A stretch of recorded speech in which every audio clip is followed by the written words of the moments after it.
Isang magandang araw po sa inyong lahat, mga minamahal kong mga kapatid sa Panginoon. Ako po ang inyong lingkod, si Pastor Ruel Camia po, mula po dito sa Winnipeg, Manitoba, Canada, para po sa ating pag-aaral ng salita ng Diyos ngayong umaga. Welcome po sa Tinig ng Pag-asa. Araw po ng Thursday, ang ating pag-aaral again ay continuation ng ating series on the Book of John. The Gospel of John, at ang pamagat ng ating pag-aaral ngayong umaga ay The Triumphal Entry of Jesus Christ. Hahanguin po natin ito sa John chapter 12 to 26. Samahan niyo po ako at atin pong basahin ang mga talatang ating pag-aaralan. The next day, the great crowd that had come for the festival heard that Jesus was on his way to Jerusalem. They took palm branches and went out to meet him, shouting, Hosanna! Blessed is he who comes in the name of the Lord. Blessed is the King of Israel. Jesus found a young donkey and sat on it, as it is written, Do not be afraid, daughter Zion. See, your king is coming, seated on a donkey's colt. At first, his disciples did not understand all this. Only after Jesus was glorified did they realize that these things had been written about him and that these things had been done to him. Now the crowd that was with him when he called Lazarus from the tomb and raised him from the dead continued to spread the word. Many people, because they had heard that he had performed this sign, went out to meet him. So the Pharisees said to one another, See, this is getting us nowhere. Look how the whole world has gone after him. Now there were some Greeks among those who went up to worship at the festival. They came to Philip, who was from Bethsaida in Galilee, with the request. Sir, they said, we would like to see Jesus. Philip went to tell Andrew. Andrew and Philip in turn told Jesus. Jesus replied, The hour has come for the Son of Man to be glorified. Very truly I tell you, unless a kernel of wheat falls to the ground and dies, it remains only a single seed. But if it dies, it produces many seeds. Anyone who loves me or love their lives will lose it, while anyone who hates their life in this world will keep it for eternal life. Whoever serves me must follow me, and where I am, my servant also will be. My Father will honor the one who serves me. Pagpalain nawa ng ating Panginoong Diyos ang pagkabasa at pagkadinig ng kanyang mga banal na salita na sa umaga pong ito ay ating pag-aaralan. Mga kapatid, today we come to one of the most significant events in the earthly ministry of our Lord Jesus Christ. Ito po yung tinatawag na the triumphal entry into Jerusalem. These events mark the beginning of what is often called the Passion Week. Ito yung final week, yung huling linggo bago ipako ang ating Panginoong Hesukristo sa krus ng Kalbaryo. Kaya ang tawag diyan Passion Week. Bagamat malayo pa ang mahal na araw, mga kapatid, no po? At bagamat hindi nakalipas na, rather ang mahal na araw sa isang taon na uli ang ulit nito, ay napapanahong pag-aralan nito kasi ito yung series na sinusundan natin sa Book of John. At dalangin ng aking puso na sa oras na ito, bagamat hindi mahal na araw, ay makapag-reflect tayo sa tinatawag nating Domingo Sabad. Ano yun? Yung Domingo de Palaspas. Kung tawagin po yan sa Pilipinas o Linggo ng Palaspas. Ito yung araw kung saan ang mga tao ay nagdadala sa simbahan ng mga palm branches na gawa sa dahon ng niyog, nilalagyan ng ribbon, at ito ay binabasbasan. Inilalagay ito sa mga pintuan ng bahay sa loob ng isang taon I don't know kung anong purpose nun. Wala namang malinaw na dahilan kung bakit nila ginagawa yon at wala namang malinaw sa Bible na sinasabing gawin yon. Pero more or less, dito po nila hinango yung kadahilanan ba't nila yung ginagawa.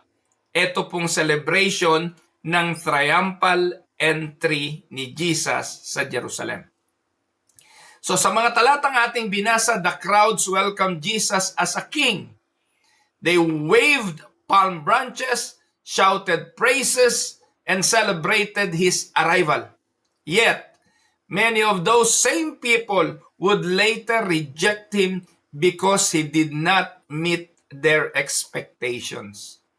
Ang mga tao'y umaasa sa maling inaasahan. Because of what Jesus did, no, yung mga signs, yung mga miracles, they want more from Jesus. Pero yung hinihintay nilang ibigay ni Jesus na buhay na walang hanggan, hindi iyon ang kanilang inaasahan. They want a king that will liberate them from their captivity from Rome. They want a king who will feed them like when Jesus feed the men ng bread and fish doon sa feeding of the 5,000. Naalala niyo po ba, pagkatapos nilang kumain, gusto nilang gawing hari si Jesus. So they did not meet their expectations, and because they did not meet their expectation, they want to kill Jesus. Kaya the triumphal entry teaches us an important truth. Ano ba yung katotohanan dapat nating makita sa pag-aaral natin ngayong umaga? We need to learn that Jesus is the King we need, even if He is not the King the world expects. Ang mundong ito, ang laging hinahanap sa Panginoong Hesukristo ay ang tugon sa pangangailangang pisikal at material. Pero wag nating kakalimutan, ang ating Panginoon ay naparito para hanapin at iligtas ang mga nawala. And that is something spiritual, not material and not physical. Kaya sa pag-aaral natin ngayong umaga, let us examine this passage under 3 headings. 1, verses 12 to 16, the reception of the king. 2, the revelation of the king, verses 17 to 19. And 3, the requirements of following the king, verses 20 to 26. Tatlong punto na ating pag-aaralan. Unahin po muna natin yung verses 12 to 16, the reception of the king. Ano mababasa natin? Sabi ng mga talata, the next day the great crowd that had come for the festival heard that Jesus was on his way to Jerusalem. So they heard the next day. And this happens after ng hugasan ni Mary yung paa ng ating Panginoong Hesukristo. Naalala niyo ba yung huling lesson natin? Yung celebration doon sa bahay ni Maria, kung saan si Mary binuhos yung mamahaling pabango in honor of Jesus. Maraming mga tao doon, maraming mga nanampalataya sa kanya. So following that day, marami pa rin sumusunod sa Panginoon. At nung araw na yon, ang sabi ay festival. Ano po? Pista. Many people that were come from the feast, when they heard Jesus was coming, ginawa nila, kumuha sila ng mga palm branches, palm trees, and went forth to meet the Lord Jesus. Yung city of Jerusalem during that time was crowded because of pilgrims. Sila'y nagpupunta because of the Passover. Yun po yung celebration dito, yung festival. The celebration of the festival of the Passover. Kung kayo palabasan ng Bible, alam nyo naman yung Passover, mga kapatid, hindi po ba?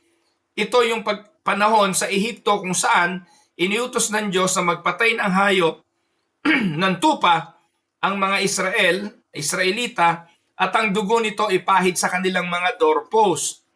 At ang sino mang may pahid ng dugo ng kordero, lalampasan ng anghel ng kamatayan ng tahanang iyon. So, yun po'y ginawa nilang festival. Naging feast nila yon. Taon-taon, isineselebrate nila yon. At ito mga kapatid, ang araw kung saan ang Panginoon pumasok sa Jerusalem. Hindi po yun aksidente. It was a timely moment that Jesus entered Jerusalem during the festival or the feast of the Passover. So as Jesus entered Jerusalem, they welcomed him with palm branches. Ang tanong, why palm branches? Bakit palm branches? Sa Pilipinas, ang ginagamit ay nyug. Kasi wala naman masyadong palm doon. Yun, walang masyadong palm. Siguro po sa mga north part ng Philippines meron, pero hindi ganun karami. Sa setting sa Jerusalem, talagang rampant yung mga palm branches. At significant ito. Bakit? Kasi yung palm branches symbolize victory. It symbolize triumph and national hope. Kapag may hari na nakipagdigma at bumalik upang dalhin yung kanyang tagumpay, sinasalubong ang hari ng palm branches bilang simbolo ng tagumpay, ng pag-asa para sa bayan. So the people were essentially saying, here comes our deliverer. Here comes our victory. Here comes our triumph. And here comes our hope. Yun po ang significance nun. Sinasabi ng mga tao na narito ang aming tagapagpalaya. And they shouted, Hosanna. Ano ba ibig sabihin ng Hosanna? Hosanna means God or save us now. Yan ang ibig sabihin ng Hosanna eh. Save us now. So they shout, here comes our deliverer, and Hosanna, save us now. So they declared, blessed is the King of Israel that cometh in the name of the Lord. For a moment, the city erupted in praise. Pinuri nila ang Diyos sa pamamagitan ng ating Panginoong Hesukristo. Yet many misunderstood who Jesus really was. Ito po ang isang example ng tinatawag na bandwagoning. Ano yung bandwagoning? Yung bang wala namang kinalaman doon sa nangyayari, nakiagos na lang. Para bang ikaw ay nakikirali laban kay Pangulong Duterte pero ang isinisigaw mo ay, ano tawag doon? Palayasin si Baby M. Parang ganon. You are in a wrong place. Hindi mo naiintindihan kung anong ginagawa mo sa lugar na yon. Many are misunderstanding who really Jesus was. They wanted political freedom. Kaya sila nandun. Alipin sila ng Roman rule. They want to be freed from that political oppression. They want national restoration. They want to restore the Jewish culture. Na nung mga panahon na yon, sino mang bansa na nasasakop ng ibang bansa ay nasa-sacrifice or napapakompromise yung kanilang national identity. In fact, nawawala yung kanyang sariling kultura eh. Gaya po sa atin sa Pilipinas, ang mga apelyido natin, apelyido po yan ng mga Espanyol kasi napakatagal na naghari ang Espanyol sa Pilipinas. Kaya yung Cruz, Santos, Mercado, yun po ay mga apelyidong Espanyol. Nawala na yun. Hindi ko alam kung ano yung mga original na Pilipinong apelyido. Maaaring Makabayan, Punong Bayan, yun yung mga apelyido sigurong Tagalog. Hindi natin alam. Pero dahil nga po sa influence ng mga mapangsikil na dayuhan, people want their own freedom. They want freedom and national restoration. And especially the freedom from Roman rule. Yan ang gusto nila. But Jesus came for something far greater. Hindi naman naparito ang Panginoon para palayain lang ang bansang Israel sa pagkaalipin sa Roma. But Jesus came for a far better and far greater purpose. And that is freedom from sin, reconciliation with God, and eternal salvation. That was the purpose of Christ coming. Pero ang mga tao, hindi iyan ang nasa isipan nila ng pagpasok ng Panginoon sa Jerusalem. Imagine a patient with a deadly disease asking only for relief from a headache. Well, the headache is real, but the headache is not the greatest problem. Walang iniwan niya sa taong may lagnat. Gagamutin ng tao ang lagnat, iinuman ng biogesic paracetamol, pero ang lagnat hindi iyon ang sakit. Ang lagnat ay simptomas lang ng impeksyon ng mas malalim pang sakit. So kahit inuman mo ng gamot na pampababa ng lagnat hanggat hindi nasusolusyonan ng ugat ng suliranin, magpapaulit-ulit ang lagnat o ang headache. Likewise, Israel wanted relief, immediate relief from the Roman captivities. But Jesus came to deal with the root problem. And the root problem is sin, the deeper disease of the soul. Amen mga kapatid? Kahit tugunan ng Diyos ang pangangailangan nating physical material, payamanin tayo, patamain sa loto, bigyan ng marangyang kabuhayan kung mapapahamak ang kaluluwa, anong silbi nito? At ang talatangan ng Bible ang sabi, what shall profit a man if the man gain the whole world and loses his soul? Amen? Human beings naturally seek earthly solution while ignoring their greatest spiritual need. The natural man wants comfort, wants prosperity and success. Di ba kayo nagtataka? Yan din ang mga iniaalok ng mga simbahan ngayon eh.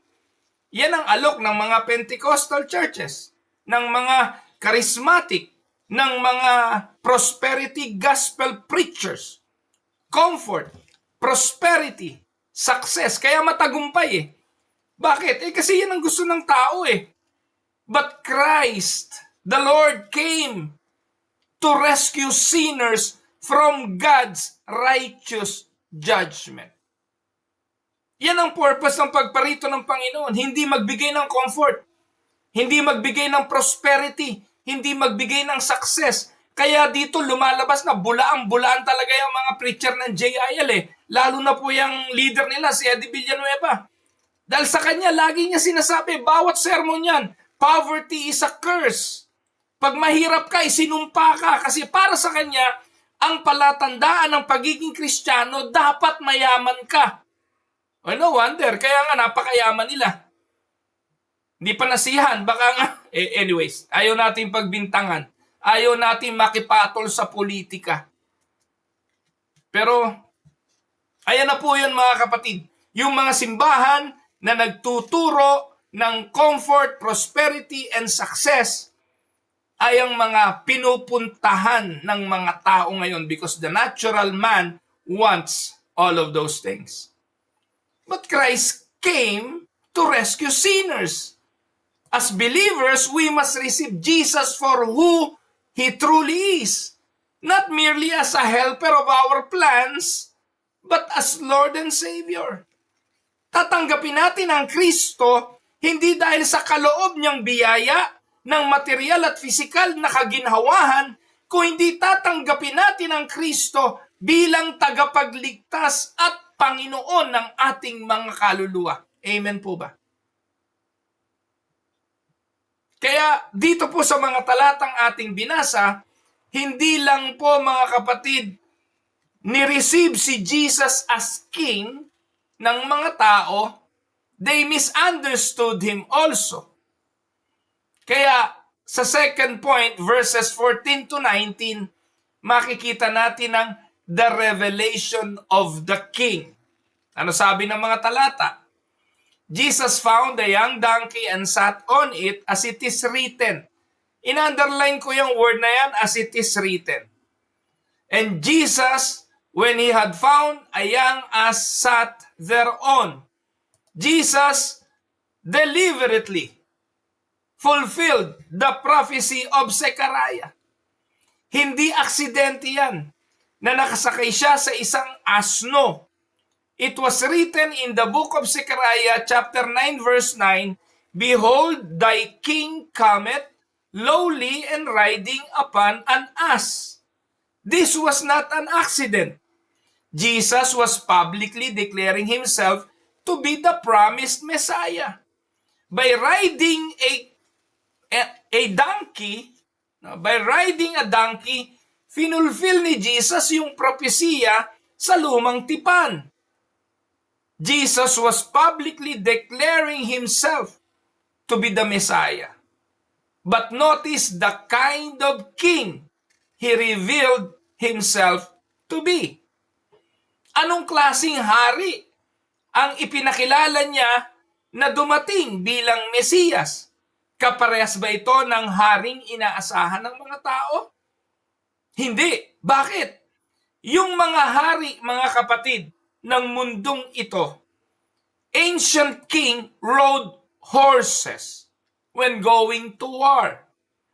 Kaya itinaas ng kilay ng mga taong nandun. If Jesus was truly the king and he will help us in our liberation from captivity, dapat kabayo sinakyan niya. Kasi culturally speaking, ancient kings rode horses when going to war. Pero pag ang hari sumakay sa donkey, no, they are riding the donkey when coming in peace. Like for instance, let me give you an example. Kapag ang isang hari makikipagdigmaan sa kalabang bayan, sa kalabang bansa, nakasakay siya sa kabayo, pangungunahan niya ang kanyang troop, makikipagdigmaan sila. Pero kapag ang layunin ng hari ay kapayapaan, hindi kabayo ang kanyang sasakyan. Alam ng kalabang bansa na ang layunin ng hari pakikipagkasundo kapag ang sinakyan niya ay asno. They rode donkeys when coming in peace. When Jesus entered Jerusalem, it was not on the purpose of conquering Jerusalem militarily, but he came as the Prince of Peace. Can we say amen? The world values power, wealth, influence, status. Di ba yan naman ang mga bagay na inialok ni Satanas sa Panginoong Jesucristo eh. Lumuhod ka lang sa akin, bibigay ko sa iyo lahat ito. Tumalong ka dyan, hindi ka naman mapapahamak, liligtas ka ng anghel. Yung bato, pwede mong gawing tinapay. Pero meron po bang ginawa si Jesus to prove His power? No. Ang mundo kasi yan ang gusto. Yan ang hinahanap ng mundo. Kapangyarihan, kayamanan, impluensya, status. Huwag na kayong magtaka kung bakit nagkakagulo sa Pilipinas sa politika. Hindi yan matatapos. Ang mga tao magiging tagapanood sa nakawan ng pwesto, sa nakawan ng kayamanan, sa agawan ng political position and influence. Paulit-ulit lang yan. Because that is the world values the most. But Jesus demonstrated humility, servanthood, obedience. By riding a donkey, He proves that He did not come as a military king. He came as a humble servant. Kaya nga nung pumasok siya, ano sabi? The disciples did not understand.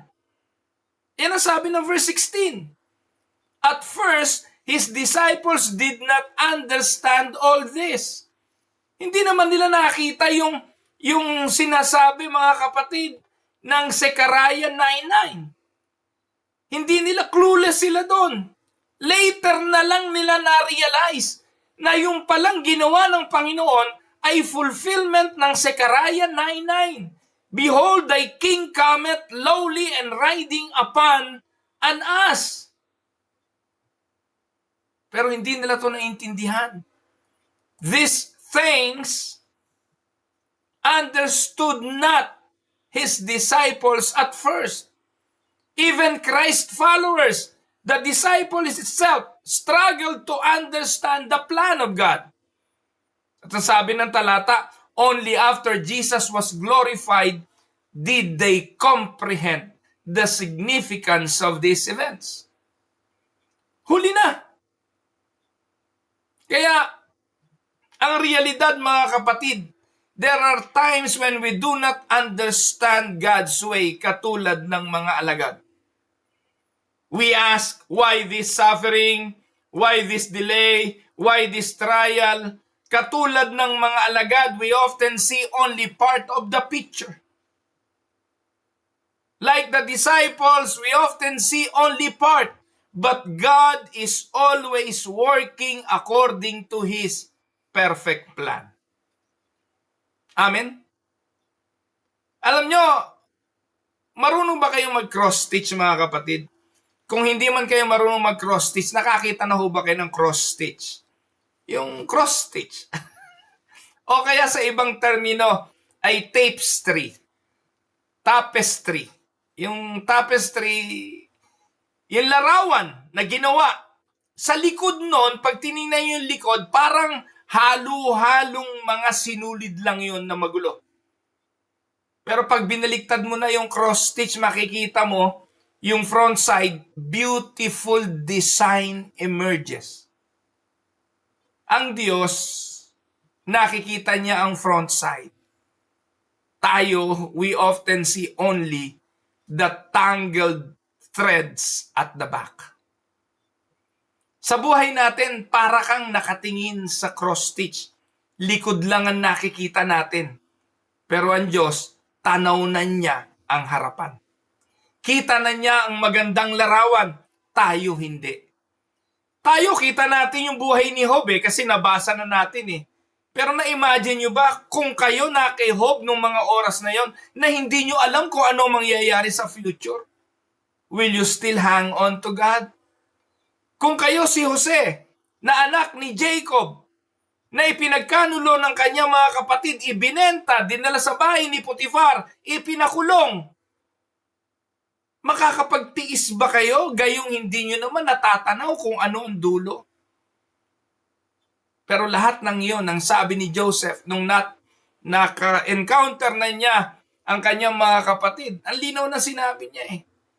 Pinauna ako ng Panginoon sa lugar na ito para sa kaligtasan ng ating sambahayan. He learned the purpose later on. Pero nung ginagawa at nangyayari yun, hindi niya rin alam.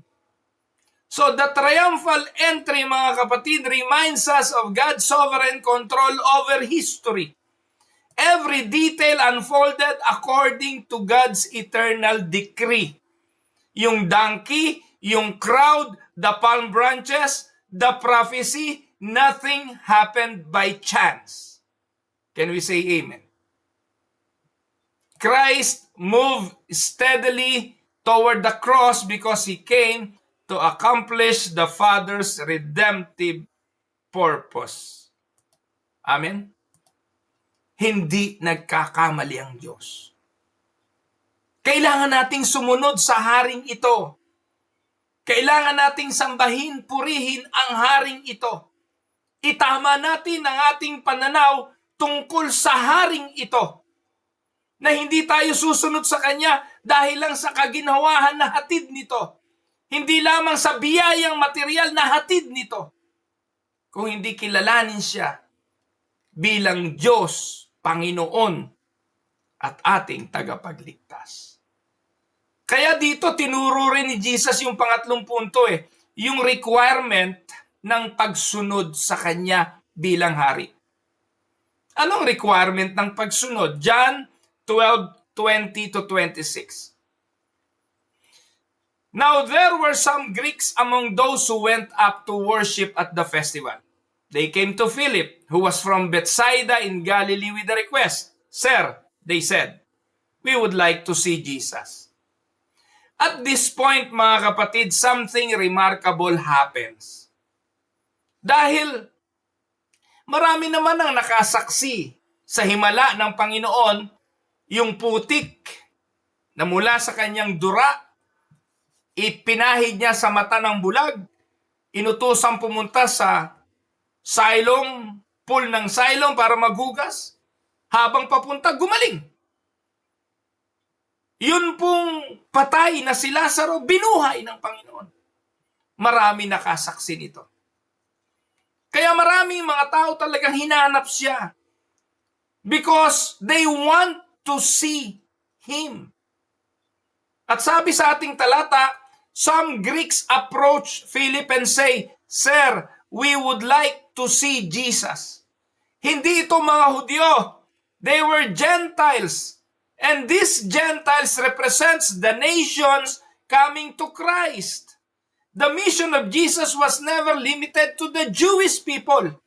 Tandaan, hindi lang naparito si Jesus para sa mga Hudyo. The plan of God was always to save people from every tribe, every language, and every nation. Hindi lang para sa mga Hudyo. Hindi lang para sa mga Israelita na hanggang ngayon hindi naman siya kinikilala. Na hanggang ngayon nakikipaggera at nakikipagdigmaan sa mga Arab nation na hindi kinikilala ang ating Panginoong Jesus. And that after this, Jesus announced something.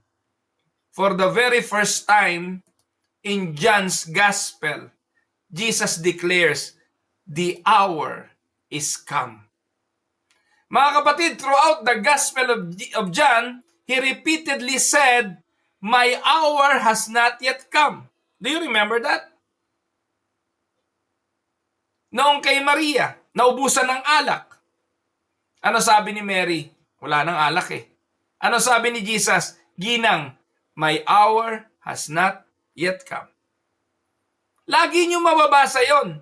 Pero dito mga kapatid, kabukod tangi na sinabi ni Jesus, the hour is come. Now the appointed time has arrived, meaning the cross is nearby.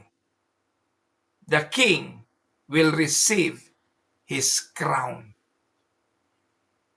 Tatanggapin na ng hari ang kanyang korona. Pero kakaibang korona ang kanyang tatanggapin, hindi korona ng hari ng mundong ito, hindi ng hari na nakasakay sa kabayo, kundi hari na nakasakay sa asno. Na susunod na mga araw, puputungan ng koronang tinik. Ano sabi ng Panginoong Hesus? John 14:24 o John 12:24. Ano po? Very truly I tell you, unless a kernel of wheat falls to the ground and dies, it remains only a single seed. But if it dies, it produces many seeds. So, sabi ng Panginoon, ang buto kailangan mamatay bago mag-produce ng bunga. Tama naman. Jesus is speaking here about His own death. Kung wala namang kamatayan ng Panginoong Jesucristo, anong pag-asa natin? Yung dugong nabuhos ng Panginoon, yun ang ating pag-asa. Yung kamatayan niya at ang kanyang muling pagkabuhay ang ating pag-asa. Through His own sacrifice, sinners will be saved. Kung walang pagbububo ng dugo, walang kabayaran ng kasalanan. Kaya nga po yung Old Testament way of offering an animal for the sin, na po, ay simbolika lamang ng gagawin ng Panginoon. Kaya nga yung mga ritual na yun, tumigil na nung nagawa na ng Panginoon na ialay ang kanyang sarili bilang hain para sa kasalanan. Wala nang haing natitira pa. Hindi na tayo kailangan maghandog. Kaya nga yung templo sa tabernakulo, nahati na yon. Ibig sabihin, may kalayaan na tayong lumapit sa trono ng Diyos, hindi na lang high priest ang maghahandog, kung hindi ang ating pinaka-high priest na si Jesus once and for all, tinapos na yung ceremonial law of offering the blood of an animal. Nung namatay ang Panginoon sa krus ng Kalbaryo, pinasan niya ang ating mga kasalanan at ibinihis natin ang kanyang katuwiran. Through the sacrifice of Christ, sinners will be saved, the church will be born, the nation will hear the good news. The cross appears to be defeat. In reality, the cross is God's greatest victory. When Jesus shouted, "It is finished" on the cross, tetelestai, meaning job well done. The work of saving us is done. A seed buried underground appears lost, yet from that burial comes abundant life. Christ was buried in a tomb. From his death came eternal life for countless believers. Amen? Now, puntahan natin yung tinatawag, yung ating pinag-uusapan kanina na requirements on following Christ. The cost of discipleship. Ano ba yung cost ng discipleship? Ang mga pangako ng mga pastor ngayon, kapag sumunod ka kay Kristo, giginhawa buhay mo. Yan ang mga turo ng mga churches ngayon. Gusto mong gumaling, sumunod ka kay Kristo. Gusto mong umayos ang relationship ng mag-asawa, sumunod ka kay Kristo. Gusto mong bumait ang mga anak mo, sumunod ka kay Kristo. Dito po, Jesus then applies these principles to his followers. Ang sabi ni Jesus, "He that loveth his life shall lose it."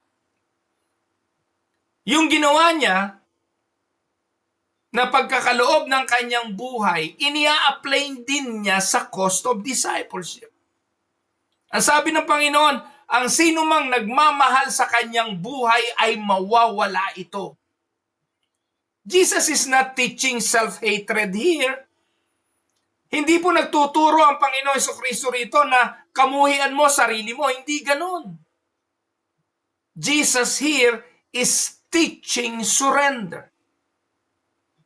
Na ang nagmamahal sa kanyang sarili ng labis, mawawala ito. Subalit kung iaalay mo ang buhay na ito para sa paglilingkod sa Panginoon, you will find it. The true disciple values Christ above everything else. Mga kapatid, huwag niyong kakalimutan, following Jesus involves self-denial. It involves sacrifice. It involves obedience. It involves faithfulness. That was involved in following Jesus. Di ba? Linaw naman, Luke 9:23, "If any man will come after me," ano dapat gawin? "Let him deny himself." Ano susunod? "Take up his cross daily and then follow me." The same words was given by Jesus to the rich young ruler na lumapit sa kanya at nagtanong, "Anong dapat kong gawin para magmana ng kaharian ng Diyos?" Ang sabi ni Jesus, "Sundin mo ang kautusan." "Ginagawa ko na po yan mula pagkabata." O kung ganon, umuwi ka, benta mo, ari-arian mo, sumunod ka sa akin. Sumunod ba? Hindi.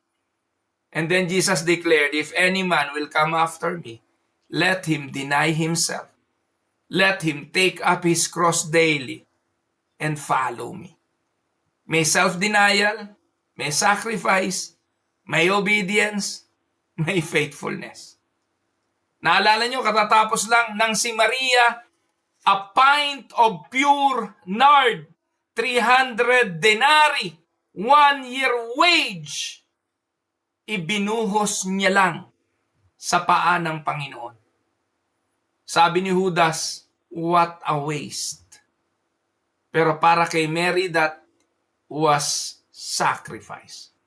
That was self-denial. That was sacrifice. And that was faithfulness. She even wiped the foot of the Lord with her hair. The hair is a crowning glory for women. Pero ginawa ni Maryng basahan ang kanyang buhok na ipinampunas sa isa sa pinakamaruming bahagi ng tao, ang kanyang paa. Kaya nga sa Biblia, hindi po ba, naguugas ng kamay at paa. Mary put herself on that situation. Denying herself, sacrificing herself, obedience and faithfulness. Naniniwala tayo mga kapatid, salvation is by grace alone, through faith alone. Yet saving faith always produces discipleship. It produces obedience. It produces faithfulness. It produces sacrifice and self-denial. Those whom Christ saves, He transforms. Amen? The elect not only believe in Christ, the elect will follow Him. Not perfectly, but genuinely. Genuinely. Amen? And then Jesus concludes, if any man serves me, let him follow me.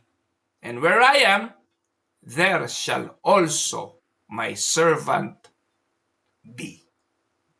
What a glorious promise. Those who belong to Christ will one day be with Him forever. John 17:24, Father, I will that they also whom thou hast given me be with me where I am. This is our hope. Not merely heaven, not merely freedom from pain, but eternal fellowship with Christ Himself. Amen? Now, practical applications. Anong dapat natin gawin? 1, receive Jesus as He truly is. Do not follow Him for financial and material benefits only. Follow Him, receive Him as He truly is. Do not create a Jesus according to your preferences. You need to receive Him as King, Savior, Lord, Redeemer. Kung hindi ganyan ang ating pagkakilala kay Jesus, sasamba tayo sa maling Kristo. Amen? 2, trust God's plan even when we do not understand. Sabi ng Bible, the disciples were confused.